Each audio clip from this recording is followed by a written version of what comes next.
প্রিয় শিক্ষার্থী বন্ধুরা, আমরা আজকে শিখব খতিয়ান সংক্রান্ত তথ্য, অর্থাৎ খতিয়ান টি ছকের মাধ্যমে এবং চলমান জের ছকের মাধ্যমে কিভাবে প্রস্তুত করা হয় তার বিস্তারিত আমরা জানব। খতিয়ানের টি ছকে ঘর থাকে ৮টি এবং এই টি ছকের উদ্বৃত্ত আমরা নির্ণয় করতে পারি মাস শেষে বা জানতে পারি মাস শেষে। আমরা দুটি লেনদেন দেখতে পাচ্ছি। 2020 সালের জানুয়ারির 5 তারিখে নগদে ক্রয় 40,000 টাকা এবং 10 তারিখে দেখতে পাচ্ছি নগদে বিক্রয় 60,000 টাকা। এই দুটি লেনদেনের আমরা খসড়া করে নেব বা দুটি লেনদেন আমরা রাপ করে নেব। আমরা 5 তারিখে দেখতে পাচ্ছি যে নগদে ক্রয় 40,000 টাকা। নগদে পণ্য ক্রয় করলে অবশ্যই ক্রয় নাম লেখা যায় এবং ব্যবসায়ের নগদ অর্থ হ্রাস পাওয়ার কারণে আমরা নগদান হিসাবকে ক্রেডিটে লিখব। অর্থাৎ পণ্য ক্রয় করলে ব্যয় সৃষ্টি হয়, ব্যয় সৃষ্টি হলে কারবারের যদি ব্যয় বৃদ্ধি পায় তাহলে সংশ্লিষ্ট ব্যয়কে ডেবিটে লিখতে হয় এবং কারবারের যদি কোনো সম্পদ হ্রাস পায় তাহলে সংশ্লিষ্ট সম্পদকে ক্রেডিটে লিখতে হয়। এই কারণে আমরা ক্রয় হিসাব ডেবিটে লিখেছি এবং নগদান হিসাব ক্রেডিটে লিখেছি। আমরা দেখতে পাচ্ছি 10 তারিখে নগদে পণ্য বিক্রয় 60,000 টাকা। এই লেনদেন থেকে ব্যবসায় নগদ অর্থ বৃদ্ধি পাচ্ছে। নগদ অর্থ বৃদ্ধি পাওয়া অর্থ হচ্ছে সম্পদ বৃদ্ধি পাওয়া, আর সম্পদ বৃদ্ধি পেলে সংশ্লিষ্ট সম্পদকে ডেবিটে লিখতে হয় এবং বিক্রয় হচ্ছে আয়, আর আয় বৃদ্ধি পেলে সংশ্লিষ্ট আয়কে ক্রেডিটে লিখতে হয়। এই কারণে আমরা নগদান হিসাব ডেবিটে লিখেছি এবং বিক্রয় হিসাব ক্রেডিটে লিখেছি। এই দুটি তথ্যের আলোকে আমরা টি ছকের মাধ্যমে একটি নগদান হিসাবের খতিয়ান তৈরি করব। টি ছকের ছক হচ্ছে 8টি বা ঘর হচ্ছে 8টি। ডেবিট দিকে 4টি এবং ক্রেডিট দিকে 4টি। ডেবিট দিকের 4টি হচ্ছে তারিখ, বিবরণ, জাবেদা, পৃষ্ঠা, টাকা। ক্রেডিট দিকের 4টি হচ্ছে তারিখ, বিবরণ, জাবেদা, পৃষ্ঠা, টাকা। অর্থাৎ মোট 8টি ঘর। এখন আমরা এই দুটি লেনদেনের মাধ্যমে নগদান হিসাবের এই টি ছকটি সমাধান করব।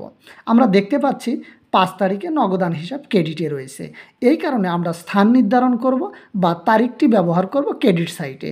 ক্রেডিট দিকে আমরা এই 5 তারিখ ব্যবহার করব এবং সব সময় যেহেতু নগদান হিসাব তৈরি করছি এই কারণে নগদান হিসাবের বিপরীত শব্দটি আমরা ব্যবহার করব।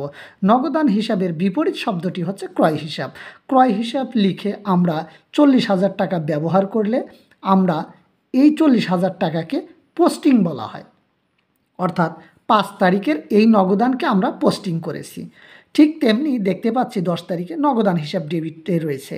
এই ডেবিটে থাকার কারণে আমরা 10 তারিখ ব্যবহার করব ডেবিট দিকে এবং আমরা এই নগদের বিপরীত শব্দটি লিখব। তাহলে নগদের বিপরীত শব্দটি হচ্ছে বিক্রয়। বিক্রয় হিসাব লিখে এই 60,000 টাকা যখন ডেবিট দিকে ব্যবহার করব, এটি হচ্ছে এই নগদান যে ডেবিট হয়েছে নগদানের ডেবিটের এই 60,000 টাকাকে পোস্টিং করা। যেহেতু আর কোনো লেনদেন নেই তাহলে আমরা মনে করব যে আমাদের নগদান হিসাব শেষ। তখন আমরা দেখব উভয় পার্শ্বের যে পার্শ্বে বেশি টাকা সেই পার্শ্বে যোগ করব এবং সেই যোগফলটি যেদিকে টাকার পরিমাণ কম সেই দিকে আমরা বসাবো। তাহলে 60,000 টাকা বেশি, এই কারণে আমরা 60,000 টাকা অপর সাইড অর্থাৎ ক্রেডিট সাইটে নিয়ে এসেছি। আমরা উপরে একটা টান এবং নিচের দুইটি সরল রেখা দেখতে পাচ্ছি, অর্থাৎ এই দুটি রেখাকে বলা হয় ক্লোজিং বা হিসাব বন্ধ করার টান বা জের টান বলা, হিসাব বন্ধ করে দেওয়ার একটা রেখা বলা হয়। তাহলে 60,000 টাকার নিচে যে আমরা দুইটি টান দিয়েছি বা সরল রেখা এঁকেছি, এই সরল রেখাকে কিন্তু হিসাব বন্ধ করার চিহ্ন বলা হয়। এখন আমরা এই 60,000 টাকা থেকে আমাদের এই ক্রেডিটের 40,000 টাকা বিয়োগ করব। বিয়োগফল পাবো আমরা 60,000 টাকা থেকে 40,000 টাকা বিয়োগ করলে আমরা বিয়োগফল পাবো 20,000 টাকা।